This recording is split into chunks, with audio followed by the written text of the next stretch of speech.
What is up, guys? I'm Francis, the instructor, back with another video for Get Licensed Driving School, and today we're going to talk about signalling.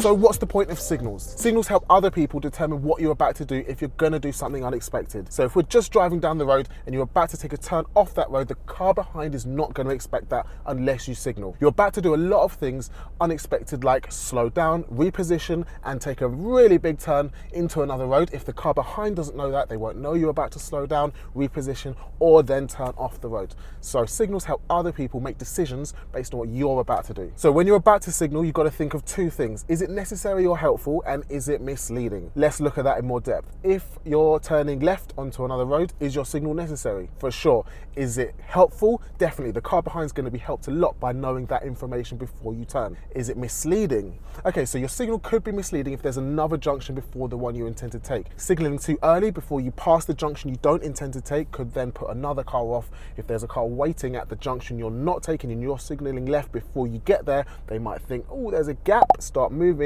and you're still coming past that junction. We don't want that to happen. Let's look at other times signals could be misleading. If you're going to take a small change in direction, maybe to overtake a parked vehicle into the middle of the road, you put a right signal on because you want to show you're moving slightly, but there's driveways and roads on the right.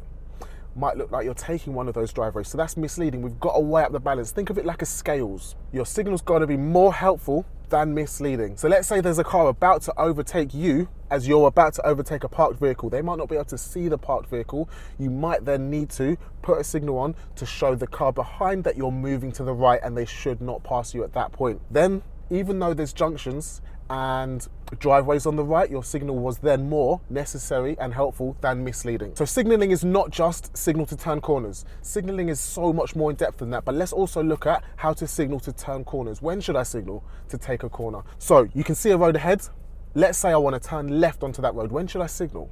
Now, the guidelines are you should signal when you're doing 10 to 30 miles an hour at about 6 car lengths before the corner. Each one of those hazard lines in the middle of the road should be 1 car length wide. So let's have a count of the hazard lines. 1, 2, 3, 4, 5, and 6. So where the small white van is where we should start to signal if we want to turn left or right. It's not a hard and fast rule though. So if you signal slightly later, if you signal slightly earlier, as long as it's not misleading, let's weigh up the balance.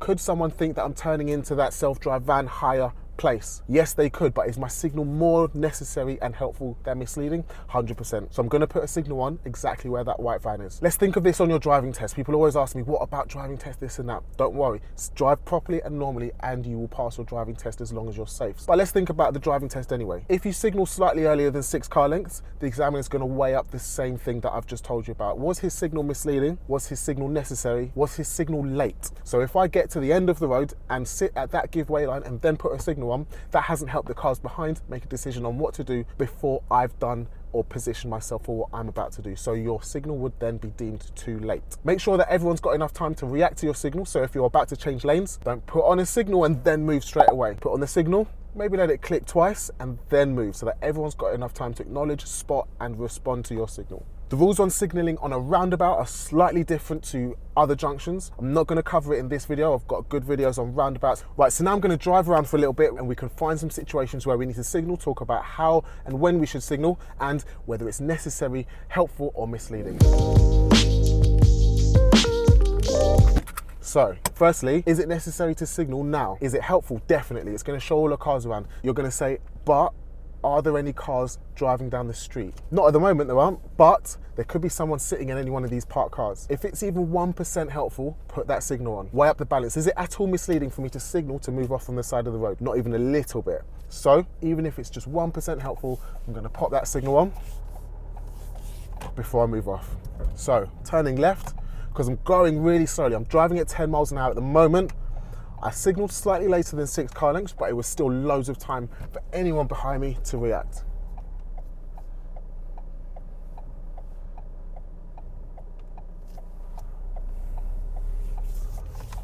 Okay, so we've got a parked van up ahead of me. I'm going to overtake it by moving to the right. If I signaled now, would it be misleading? For sure, there's driveways. I can check my mirrors. There's no one about to overtake me. My signal would be more misleading than helpful in that situation. Think about this. Your car is also a signal. For what we did just there, overtaking that white van, if I'm slightly moving to the right and the car behind can see that and they're following me at a safe distance, they're gonna know that I'm about to overtake that van. I do not need to also indicate to show that. Think about when you're overtaking buses as well. See lots of people indicate to overtake a bus. Is it necessary? The car behind can see exactly what you're about to do. Is it necessary to also show a signal which could show that you're trying to turn down a side street, go into a driveway? 9 times out of 10 it's not. Weigh up the balance. Is it necessary? Is it helpful? Yeah, it would be slightly helpful to show the car behind that I'm overtaking a bus, but it's quite obvious from the position of my car.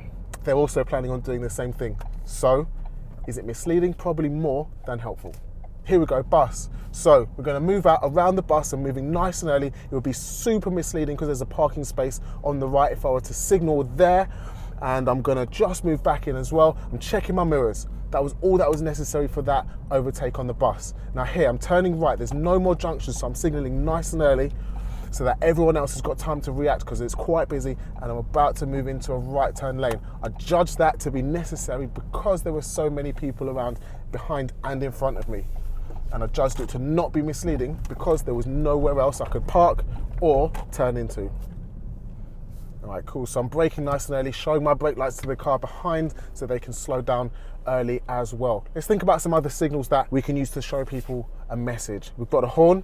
We can use that when we're really angry, or we can not do that. We can just use it properly and use it to warn people of our presence. Let's think about another signal. We've got flashing headlights. So we use the flashing headlights when we want to warn people of our presence again. So the horn is the audible warning of our presence and the flashing headlights is the visual warning of your presence. A lot of people use it as a giveaway or thanks. That's not what you're going to use it for. Imagine that you're on your driving test. You've got to use the signals properly. You can get marked down if you don't do that. So please make sure that you're not flashing to give way, especially to learner drivers, because they cannot take that signal as giveaway. They've got to treat it properly, which means a visual warning of your presence.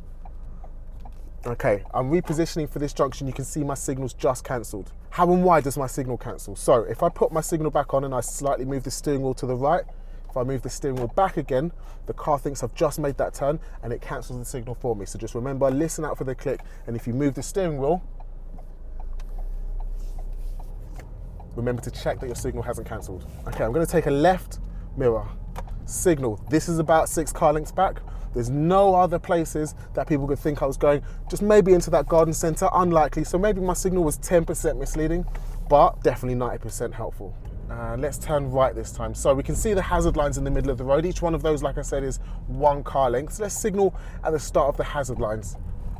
That was 4 hazard lines there, but at the speed I'm going again, that is perfectly okay. It's not hard and fast. It's not set in stone. You don't have to signal 6 car lengths. We just have to be not misleading and helpful. So I can see I'm about to overtake or go past a lorry on the right. I'm gonna check my mirrors and just move. I could have signaled there, but I think it would have been more misleading than helpful. There was an entrance that I could have driven into, a car park entrance.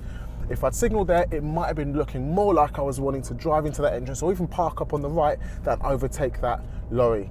Just with a small change in direction, positioning my car, I can show that I'm gonna overtake that car, that lorry.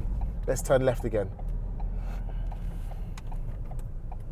So, on that junction, I signaled nice and early so the pedestrians on the left of the road could see what I was doing. Remember, it's not just cars that you're looking out for, it's every other road user. So pedestrians, bikes, motorbikes, electric scooters, they shouldn't be on the road, but they are. So we've got to look out for them and keep them safe. If there's anybody from those categories who could benefit from your signal, then you're going to put a signal on for them. Now, I'm letting everyone know that I'm turning left. Okay, so I'm not going left or right, I'm going straight ahead, but think about my positioning. My positioning is just to the left of the center line, as close to the middle of the road as I can safely get. Is that showing people a signal? Yes, it is. Remember that your car and the position of your car shows just as much of a signal as the indicators do. So again, I'm going straight ahead. Look how I'm positioning my car. If I was positioned into the left, it'd look like I'm turning left. If I was positioned with my car facing slightly right, I'd be misleading people with my signal. So how soon should I indicate left for this junction? I'd say here, just at the start of the hazard lines. There's nowhere else I could be turning, and it's giving everyone else enough time to react to what I'm doing.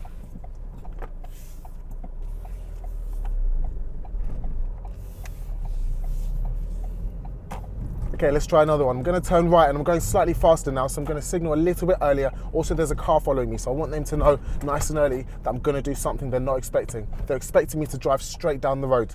and I'm about to do something else, so I'll let them know nice and early, then they can slow down to react to what I'm about to do. Now, here we go. Pedestrians in the road, I'm going to check my mirrors and move nice and early. That change in direction showed the car behind that I was going to do something different. That was a simple signal that I gave the car behind there. And because I did it early, it gave the car behind enough time to figure out why I'm moving and react accordingly. Ooh, parcel for us. Look at that signal. Is he using that signal correctly? Uber drivers, you might notice, sometimes use hazard lights to excuse bad parking. Is that what it means? No. Hazard lights are there if you have a problem. If you're causing a hazard in the road, put your indicators on both sides by pressing the red triangle inside your car.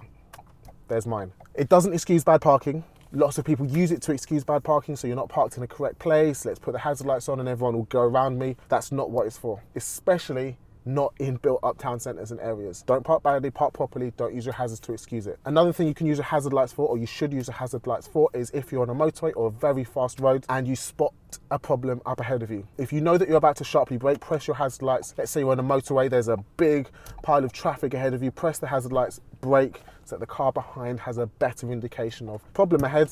Let's slow down. All right, guys, I hope you found that video helpful. Signals is something so important. I mean, we've all heard the joke about Audi and BMW drivers having the signals as an optional pack because they never use them. How many times have we seen a car turn a corner and not bother to signal? It's annoying. Let's all signal properly and consider helpful and misleading. I'm Francis the Instructor. Follow me on Instagram, follow at Get Licensed Driving School. Comment below if there's anything else you guys want to see. I'm there and I'll be commenting back with you. Let me know what you think of the video and I'll catch you in the next one.